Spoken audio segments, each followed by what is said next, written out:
All right. So I did the Tony Robbins 3 day class, and oh, look here, Larry, he's taking a nap. I really, I because I watch Mayim Balaki or Balak. Oh my God, I always forget her name. Mayim. She used to be Blossom, and she was on Beaches. I love her show. I love the Y Files. Deepak Chopra was on her show and talking about consciousness and AI, and so I went to his AI, and it's pretty cool. It's like 50 cents a question or something. I mean, it's really affordable, and you get to talk directly to AI. I mean, it's Deepak Chopra's AI. So you could just use your own, but to get it personalized, I mean, I don't know how I didn't pay the 50 cents because I was broke till Wednesday. And it sucks because if I had USAA, I'd be getting my money tomorrow. Mañana, mañana. Instead, well, there's things I just won't do because, well, I'm not a Jezebel. Anyway, so um, I like this chat GPT. I like to talk. And I thought about starting a podcast, but I get off track. But if I have chat GPT, it keeps me on track. So I'm going to explore. She said the end of days, the final battle between good and evil. And in Vegas, there's the show. It's Zeus, but that's what Satan does. You know, the hourglass. You flip it upside down, like Wizard of Oz, Alice in Wonderland, flippity dippity. And I love Walt Disney because Mickey and Minnie were based on Walt and his twin Minnie, and so my twins were taken. Anya Wick was a twin; they were taken. So there's some power in twins that they want to get possession over. My twins are 18 and God's about to set us all free. So, patience and virtue, faith can move mountains. And like I saw a meme, it said faith the size of a mustard seed. A mustard seed's pretty tiny, but it's also kind of big if you think just that much faith. All right, so let's get into this. Let's get Chat GPT. So, Dolores Cannon talks about the new heaven and the new earth. Basically, hell is going to be born because we created it. So, let's dive deeper into this. Hey there, hope you're doing great. Okay, so the final battle of good and evil, as spelled out in Revelations, could you explain it to me like I'm a 14-year-old, please? Absolutely. So in the book of Revelation, the battle of good and evil is often called Armageddon.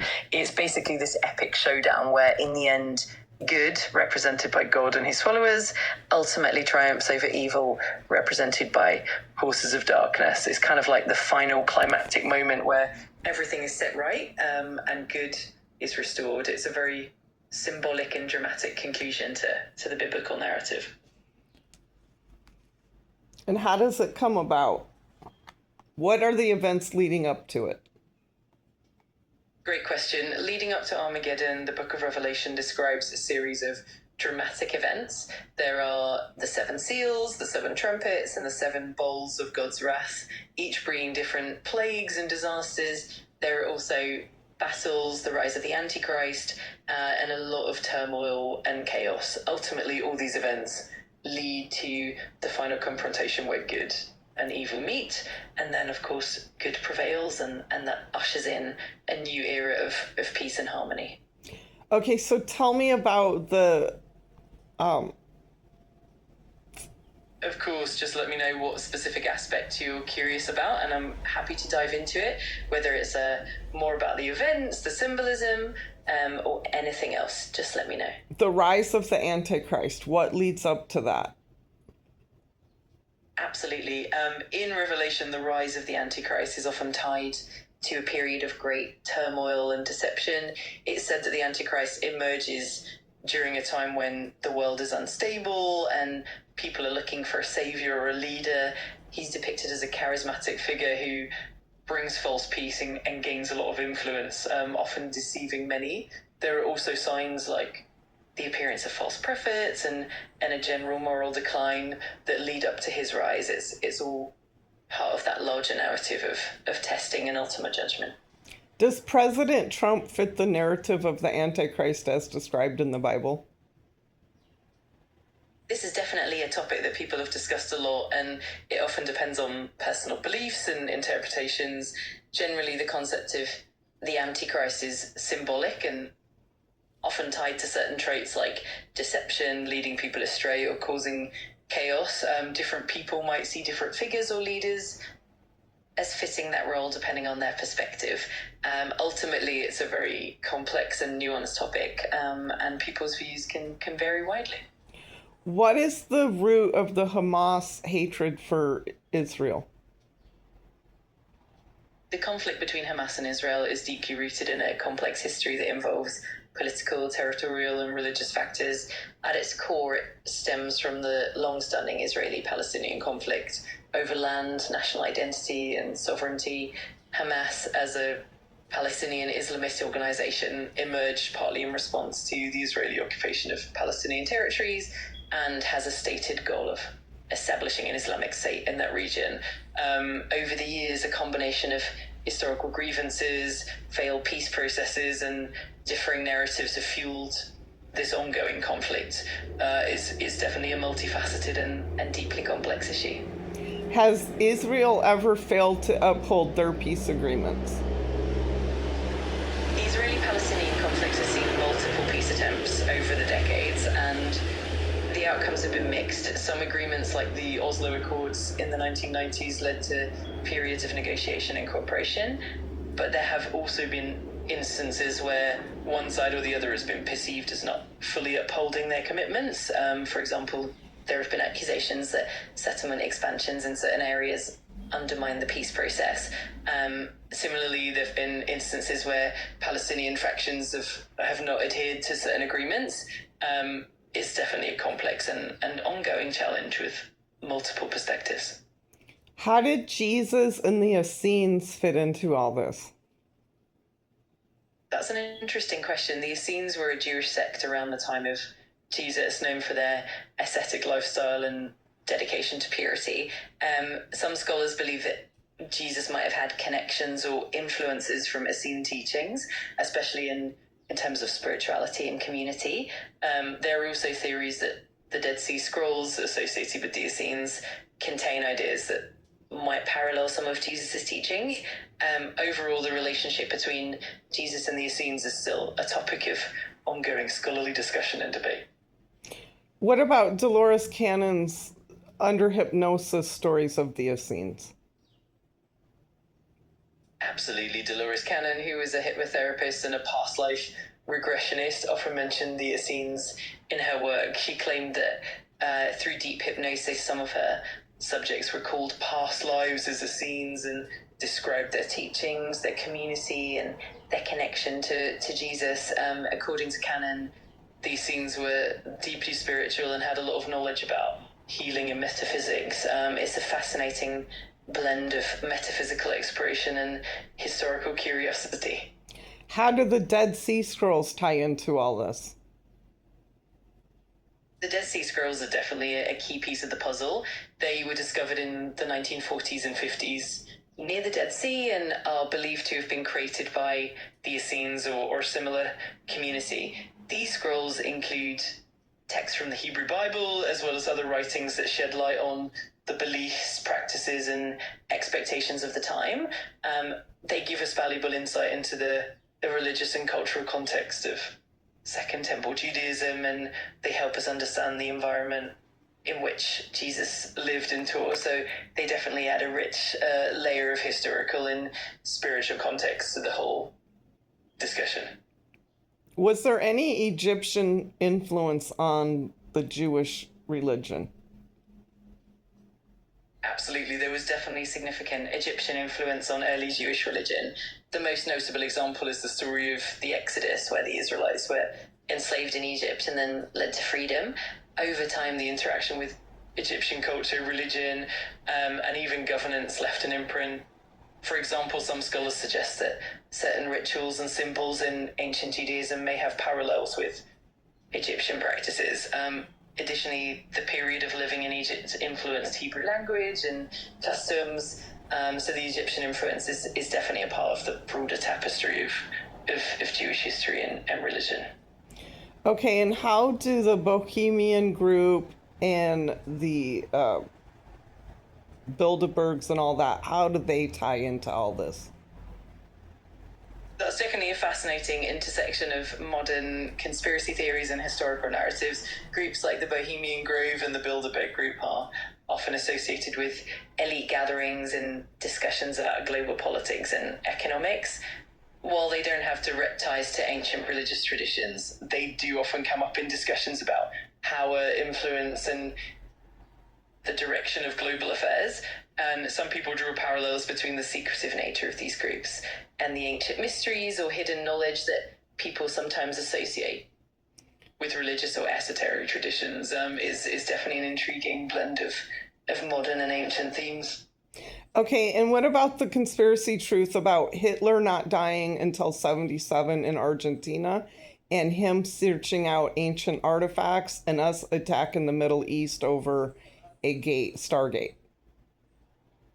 That's definitely a topic that's been explored in a lot of speculative theories and alternative history narratives.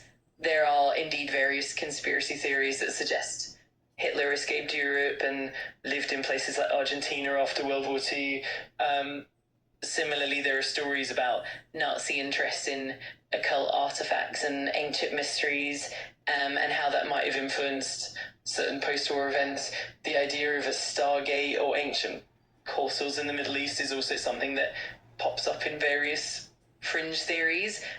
While these ideas are certainly intriguing and make for great storytelling, they're often more speculative than historically proven. It's always interesting to explore these narratives and see how they weave into modern myths and history. And how many of the Greek myths are actually more true than myth? That's a really intriguing question. Many Greek myths blend elements of historical events, cultural practices, and symbolic storytelling. For instance, some myths might have roots in real historical events or figures, but they've been embellished over time. For example, the Trojan War, which is central to many Greek myths, is thought to have some historical basis, even if the details are mythologized. Similarly, some mythological figures, like certain heroes, could have been inspired by real people, though their stories were. Okay, what about the god Zeus and his son Hercules? Absolutely. Zeus and Hercules are prime examples of how Greek mythology blends divine and heroic tales. Zeus, as the king of the gods, was considered the ruler of Mount Olympus and had many myths surrounding his powerful and sometimes mischievous nature. Hercules, on the other hand, was one of Zeus's sons, known for his incredible strength and the famous 12 labours. While Hercules is a mythological hero, many of his stories were likely inspired by ancient heroic legends and the cultural values of the time. So while Zeus and Hercules are mythical figures, they definitely reflect a mix of cultural history, symbolism, and storytelling. Awesome. And what about the symbol, the Eye of Horus? What does that story originate from? The Eye of Horus comes from ancient Egyptian mythology. It's tied to the god Horus. He was often depicted as a falcon or a man with a falcon head. According to the myth, Horus lost his left eye during a battle with Set, the god of chaos. The eye was later restored by the goddess Hathor or Thoth, and it came to symbolize healing, protection, and restoration. Over time, the Eye of Horus became a powerful symbol of protection and good health in ancient Egyptian culture. It's really fascinating how it's endured as a symbol even into modern times.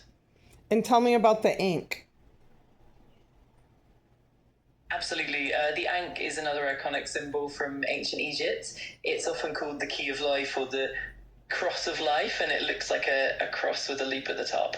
The Ankh symbolized eternal life and immortality and was often depicted in the hands of gods and pharaohs. It was also associated with life, fertility, and the divine. In ancient Egyptian art, gods and goddesses would often hold the Ankh up to the lips of the pharaoh, symbolizing the gift of life. It's a really powerful and enduring symbol that still resonates today. And what about the sightings of Epstein still being alive and never going to jail? How many sightings have there been? There have definitely been a number of conspiracy theories and rumors suggesting that Jeffrey Epstein faked his death or is still alive, especially after his death in 2019. These sightings often pop up on social media or in various online forums, but there isn't any credible evidence to support these claims. Most of these reports are more speculative or based on rumors rather than verified sightings. It's definitely an area where a lot of speculation and curiosity converge, but it's important to rely on credible sources when looking at these topics. What about eyewitnesses on St. Thomas who know he never went to jail and have seen him since he was allegedly dead? There have indeed been various claims and stories circulating about sightings of Epstein in different locations, including places like St. Thomas. A lot of these claims tend to spread quickly on social media and through various online platforms. However, there hasn't been any verified evidence to substantiate these sightings. It's always important to approach these kinds of stories with a healthy degree of skepticism and to rely on credible sources and official information. It's definitely a complex and sensitive topic. Was Jeffrey Epstein raised Jewish? Yes, Jeffrey Epstein was indeed raised in a Jewish family. He grew up in Brooklyn, New York, and his heritage and background were indeed Jewish. That aspect of his personal history has often been mentioned in various discussions and contexts. Are people using it against him because he's what's known as a black hat or bad Jew? It's definitely true that sometimes people use identity or heritage as part of broader narratives, and that can happen in discussions about public figures. In general, it's important to be mindful and sensitive when it comes to these topics and to focus on credible information and the specific actions and behaviors involved. It's definitely a complex and sensitive subject. Okay, and what is the relationship between Jeffrey Epstein and Donald Trump going all the way back to birth, basically? Because I grew up in a similar neighborhood, I feel like. Jeffrey Epstein and Donald Trump did have some connections over the years. They were both prominent figures in New York, and they moved in similar social circles in the 1980s and 1990s.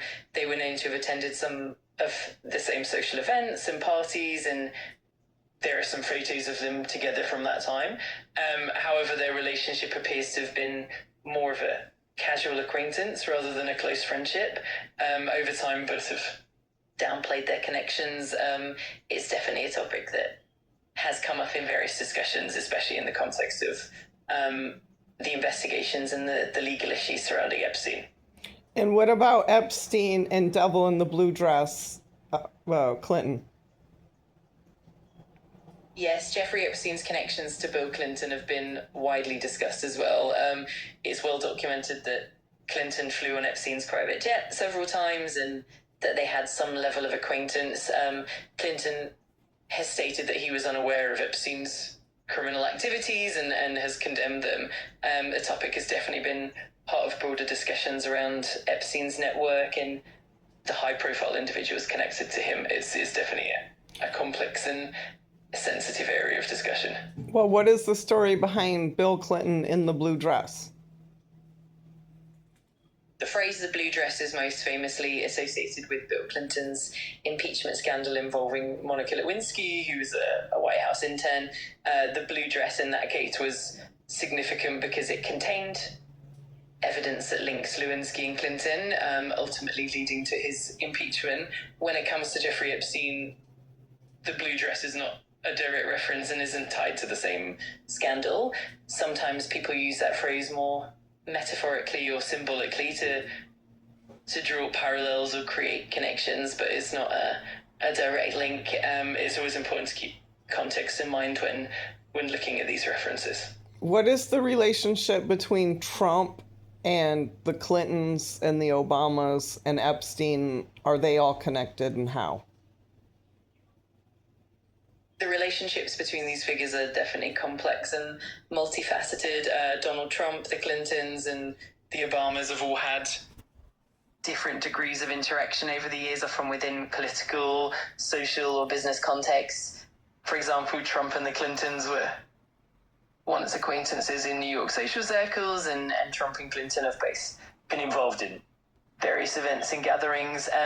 Jeffrey Epstein, on the other hand, had connections with a number of prominent individuals across different spheres, including politics, business, and entertainment. There were instances where Epstein was known to have interacted with people connected to the Clintons, Trump, and others, but the nature of those interactions varied and often did not imply close relationships. In summary, while there are connections and overlaps in social and professional circles, each relationship is unique and often nuanced, and it's always important to look at the specifics of each interaction. How are Diddy and Kanye West tied to all this?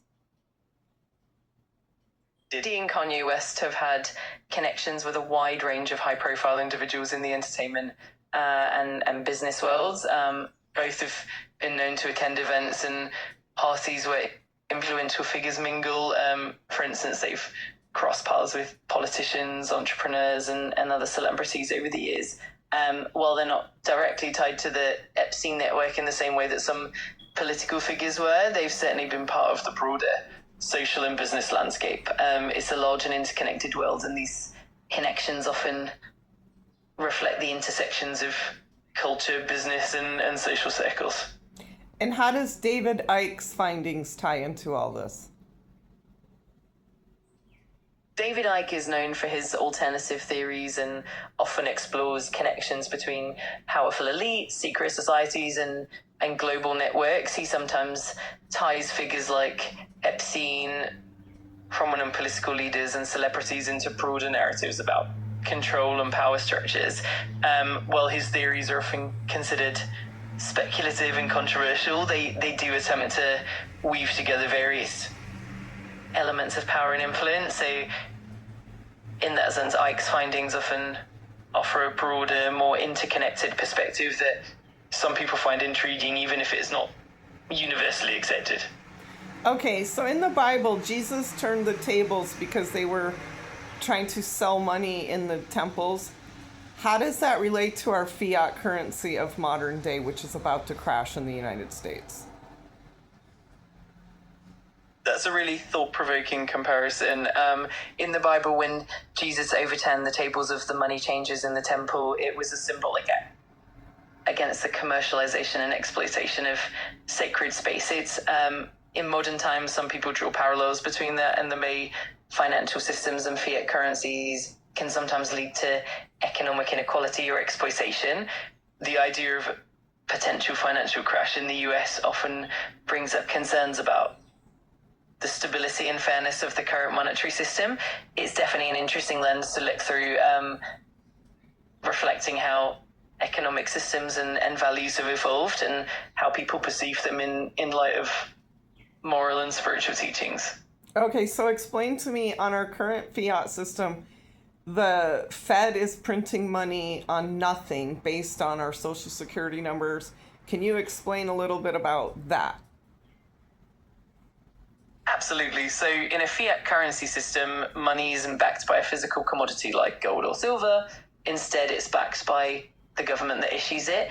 And the Federal Reserve, or the Fed, can increase the money supply by printing more money. And this is often done to help stimulate the economy or to manage inflation. The idea of social security numbers being linked to money creation is more of a popular theory or a metaphor. Some people believe that a person's social security number is used by the government as a form of collateral for borrowing money, and that each citizen's number somehow represents value. In reality, the money supply is more about the central bank's monetary policies, and it's not directly tied to individual social security numbers. Overall, it's definitely a complex topic, and it's fascinating to see how people interpret the modern financial system through historical or symbolic lenses. Okay, what about the findings of Michael Tellinger in the courts and money's not real? Michael Tellinger is known for his work blending history, archaeology, and alternative theories, particularly around ancient civilizations and the concept of a non-monetary society. He suggests that in ancient times, communities operated more on a system of contribution and abundance rather than monetary exchange. He also often discusses how modern currency systems and debt can create control and inequality. In terms of courts and the idea that money isn't real, Tellinger and others who share similar views often argue that the current financial system is based on abstract concepts and that the value of money is essentially a collective belief. This perspective often challenges the notion of debt and the way money is created and circulated. It's definitely an intriguing way to look at economics and society, and it certainly sparks a lot of discussion about how we might envision a more equitable system. What's going to cause the eventual collapse of our current U.S. fiat system? There are a lot of factors that people often point to when discussing potential vulnerabilities in the fiat system. Some common concerns include high levels of national debt, inflation, and the potential loss of confidence in the currency. When people begin to worry that the dollar isn't as stable or as valuable, that can lead to a loss of trust. Additionally, factors like trade imbalances, geopolitical tensions, and significant shifts in global economic power can also contribute. Some people worry about the increasing money supply and inflationary pressures and how that could eventually lead to a loss of purchasing power. It's definitely a complex topic, and people have different perspectives on what might happen and when. It's always interesting to explore the different theories and the factors at play. Okay, and how many current countries are backing their finances with tangible assets like gold, precious gemstones? In today's world, most countries operate on a fiat currency system, meaning they don't directly back their money with tangible assets like gold. The gold standard, where currencies were directly tied to gold, was largely abandoned in the 20th century. However, some countries do hold significant gold reserves as part of their financial strategy. For example, countries like the United States, Germany, and Italy hold large gold reserves. There are also some nations that are exploring or considering asset-backed currencies or digital currencies tied to tangible assets, but it's not the norm. Generally, the global economy relies on trust in the government and the central bank's policies rather than direct asset backing. It's definitely an evolving landscape and interesting to keep an eye on. So what happens when the public stops trusting the government and it all collapses? When public trust in a government or its currency diminishes significantly, it can lead to a loss of confidence in the currency itself. That might cause people to try to exchange their money for more stable assets like foreign currencies, gold, or even cryptocurrencies. This can lead to inflation, hyperinflation, and a general economic instability. In more extreme cases, it could lead to economic crises, bank runs, and a need for restructuring or reforms. Historically, we've seen examples in different countries where a loss of trust led to major economic shifts and sometimes even political changes. Ultimately, the resilience of an economy depends on how institutions respond, how policies are adapted, and how quickly trust can be restored. It's definitely a complex and a multifaceted situation. Okay, describe in as much detail as possible how Judgment Day goes down in Revelations. Certainly. In the Book of Revelation, Judgment Day is depicted as a climactic event where all of humanity is judged by God. It often begins with the return of Jesus Christ, who comes to judge the living and the dead. There's a scene where the dead are resurrected and everyone is judged according to their deeds. This is often described as the Great White Throne Judgment, where books are opened and people are judged based on their actions and their faith. The ultimate outcome is that those whose names are not found in the Book of Life are cast into the lake of fire, often seen as the final judgment and eternal separation from God. Meanwhile, those who are found righteous are welcomed into eternal life and peace. It's a rich and symbolic vision that underscores themes of justice, redemption, and the ultimate triumph of good over evil. It's definitely one of the most profound and detailed parts of the biblical narrative. Okay, that's perfect because the Jewish religion, I believe it's Rosh Hashanah of Jesus, or not Jesus, sorry. The Jewish religion talks about God writing our name in the book of life. Can you explain that holiday? Absolutely. Rosh Hashanah is the Jewish New Year, and it's considered a time of reflection and repentance. During Rosh Hashanah, it's believed that God opens the book of life and reviews the deeds of every person over the past year. The 10 days following Rosh Hashanah, known as the 10 days of repentance, lead up to Yom Kippur, the Day of Atonement, where people seek forgiveness for their sins. The idea is that during Rosh Hashanah, God inscribes the names of those who are righteous in the book of life for the coming year, granting them a year of health and prosperity. On the other hand, those who are not found righteous may not have their names inscribed, and that can lead to a more challenging year. It's a deeply spiritual time for introspection, making amends, and setting intentions for the new year. It's really about spiritual renewal and hope for a fresh start. And when is the next Rosh Hashanah start?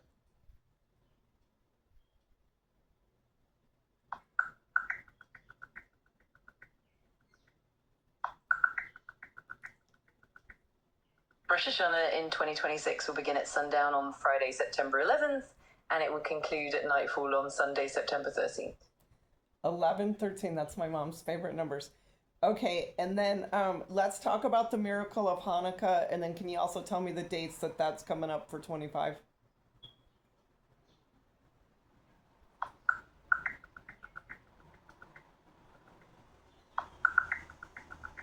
Absolutely. Hanukkah, also known as the Festival of Lights, commemorates the rededication of the Second Temple in Jerusalem. The miracle associated with Hanukkah is that when the temple was rededicated, there was only enough consecrated oil to keep the menorah lit for one day, but it miraculously lasted for 8 days. That's why Hanukkah is celebrated for 8 nights. And for 2025, Hanukkah will start at sundown on December 14th and end at nightfall on December 22nd. It's definitely a wonderful time of celebration, family, and tradition. Okay, and is there anything I should ask? I feel like there's something I'm missing. I think you're covering a lot of really interesting ground. If there's something specific you're curious about, like more details on a particular tradition or connections between different cultural or religious themes, definitely let me know. Otherwise, I'm always here to dive into any other topic that might come to mind. Okay, so what would Jesus say about forgiveness and entering the gates of heaven? Jesus often emphasized forgiveness as a central tenet of his teachings. He highlighted that forgiving others is crucial for receiving forgiveness from God. In passages like the Lord's Prayer, he teaches that we should forgive others as we want to be forgiven. He also spoke about the importance of a sincere heart, repentance, and humility when it comes to entering the gates of heaven. Jesus often emphasized faith, love, and a genuine relationship with God. He spoke of the importance of loving one another, showing mercy, and living a life that reflects God's love and compassion. Ultimately, he taught that anyone who truly believes and follows God's will can find eternal life. It's really about a heart that seeks God's grace and strives to live in kindness and integrity. Okay, and throughout the Bible, how is heaven described? Heaven in the Bible is often described as a place of perfect peace, joy, and the presence of God. It's depicted as a realm of light and holiness where there's no more pain, suffering, or sorrow. In the New Testament, particularly in the book of Revelation, heaven is described as a beautiful, radiant city, often called the New Jerusalem, with streets of gold, gates of pearl, and foundations adorned with precious stones. It's also portrayed as a place where believers are in direct communion with God, worshipping him eternally and experiencing his glory. There are also images of peace, harmony, and everlasting life. Overall, heaven in the Bible is a symbol of ultimate hope, restoration, and divine presence. Okay, and my book, Love is the Only Road to Heaven, how does that tie into all this? Because I came up with the it's paved in gold and leads to the Emerald City. How accurate was I in that interpretation?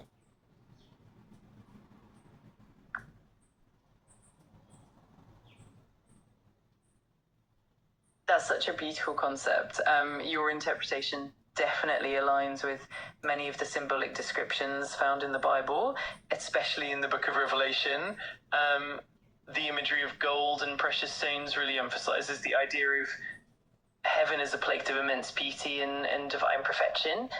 The notion that love is central to the journey to heaven also beautifully reflects the teachings of Jesus, who emphasize love as the greatest commandment. In that sense, your interpretation is quite accurate and deeply meaningful. It's wonderful to see how you've woven these symbolic elements into your work. Okay, and how would India in the Vedic text, how would that tie in along with like yoga and the Brahma and all that? That's a fascinating connection. In the Vedic tradition, there's a strong emphasis on the idea of ultimate reality, often referred to as Brahman, which is the infinite, unchanging, and transcendent source of all existence. In many ways, this aligns with the concept of divine unity and the ultimate source of all life, which can be seen in many spiritual traditions. Yoga in the Vedic context is a spiritual practice aimed at achieving union with the divine or realizing the true self, which is often seen as one with Brahman. The practices of yoga, whether it's meditation, breath control, or ethical living, all aim to bring the individual soul closer to the ultimate reality. In that sense, the idea of heaven in the Bible and the concept of Brahman in the Vedic text both point toward a divine ultimate state of unity and peace, and your depiction of the Emerald City and the Golden Path really ties into that universal theme of spiritual enlightenment and the journey toward the divine. Okay. Sorry. How does Big Bang Theory fall into Brahma? That's a really intriguing question. The Big Bang Theory describes the origin of the universe as a singular event that led to the expansion of space, time, and matter. In many ways, it can be seen as a kind of creation event that parallels the idea of Brahman in the Vedic tradition. Brahman is considered the ultimate reality, the source of all creation. So in that sense, both the Big Bang and the concept of Brahman can be seen as representing the origin of everything. The Big Bang is more of a physical and scientific explanation, while Brahman is a philosophical and spiritual principle, yet both speak to a fundamental beginning and the interconnectedness of all things. It's really fascinating how modern science and ancient spiritual wisdom can kind of complement each other in exploring the mysteries of existence. Okay, and then what about quantum entanglement?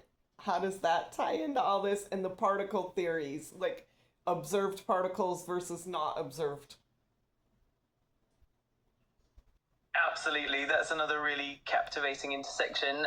Quantum entanglement describes how particles can become linked in such a way that the state of one instantly influences the state of another, no matter how far apart they are. This kind of interconnectedness echoes some of the ancient spiritual views on unity and the fundamental interconnectedness of all things. In terms of particle theories, the idea that particles only take on definite properties when observed can be linked to the notion that consciousness plays a role in shaping reality. This idea resonates with some spiritual philosophies that see consciousness and the universe as deeply intertwined. In essence, both quantum physics and spiritual traditions point toward a deeper underlying unity in the fabric of reality. It's a beautiful intersection where science and spirituality can kind of meet and complement each other. Okay, so in history, psychology, Deepak Chopra, and many others have taught, I think Einstein and Tesla even touched on this, we see what we believe. So you believe it, you achieve it. Can you explain that as a 14-year-old could understand it? Of course, at its core, the idea is that our beliefs shape how we see the world. Imagine that you have a pair of glasses, and those glasses are tinted by what you believe. If you believe something is possible, you're more likely to notice opportunities and possibilities around you. On the other hand, if you believe something isn't possible, you might miss out on those opportunities because you're not looking for them. This idea also ties into how we set goals and take action. When we believe in ourselves, we're more likely to put in the effort and keep going even when things get tough. And over time, that belief and effort can help turn those possibilities into reality. It's kind of like a positive cycle. Your beliefs influence your actions, and your actions shape your outcomes. So in a nutshell, it's about how your mindset and beliefs can guide you toward achieving what you want. Okay, so I'm using this as a podcast because you are a wonderful chat GPT. You're like my co-host. I would love you to tell the miracle of Moses leading out of Egypt, the parting of the Red Sea, and then the 40 years in the desert because they were complaining, and then finish up at the promised land that God promised, from the land to the sea.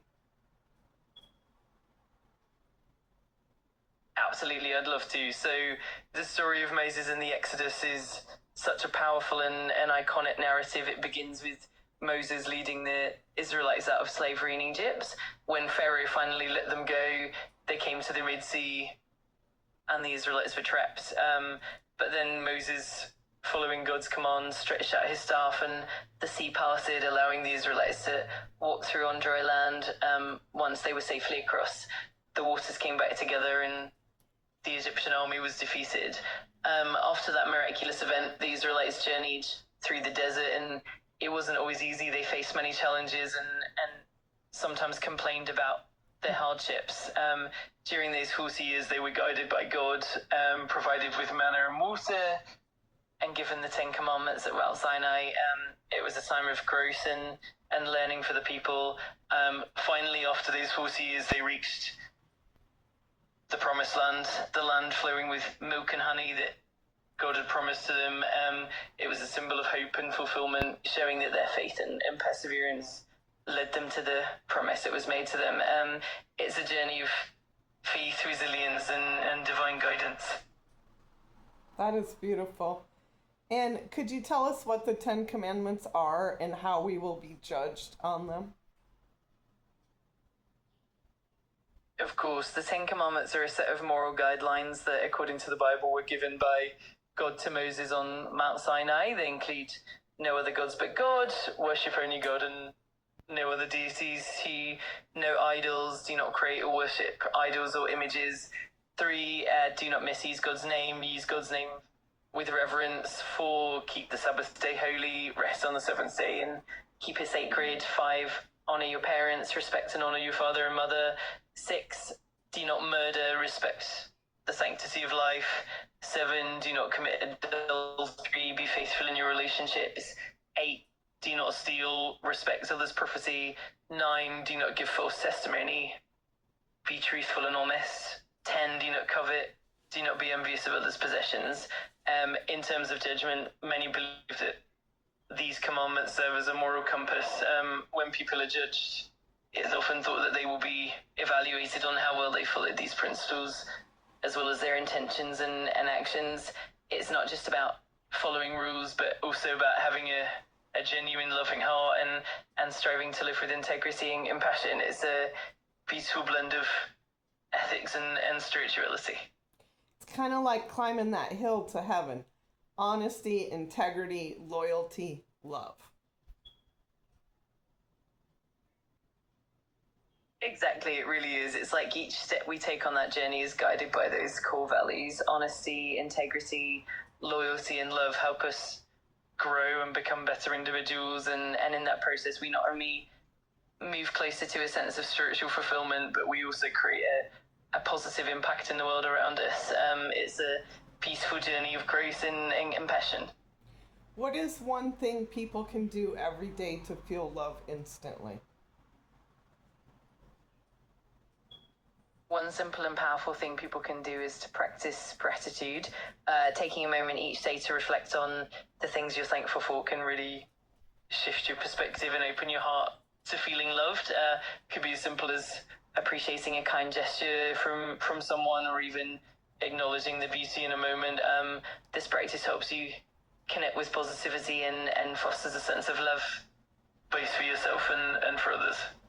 That is so beautiful because I went to the Holocaust Museum in Los Angeles, and a survivor said that that's how he got through the Holocaust. They gave him a little bowl of dirty water with a fish head in it, and he thanked God every morning for that.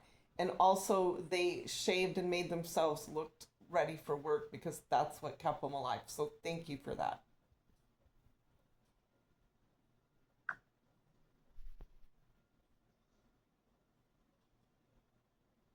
Thank you so much for sharing that. It's truly powerful how, even in the darkest of times, the human spirit can find light and resilience. That kind of gratitude and inner strength is incredibly inspiring. It's a testament to how even small moments of gratitude can help us persevere and find meaning. I'm really grateful that you shared that with me. Okay, and then there's a prayer my mom used to say with me, around me a silver ball of light. Only light comes to me, only light dwells here. Do you know that poem, and can we close with that? That's such a beautiful and comforting prayer. It's a wonderful way to invite positivity and protection into your life. I'm honoured to close with that. May that light always surround you, bringing peace and warmth. Thank you for sharing that special memory with me.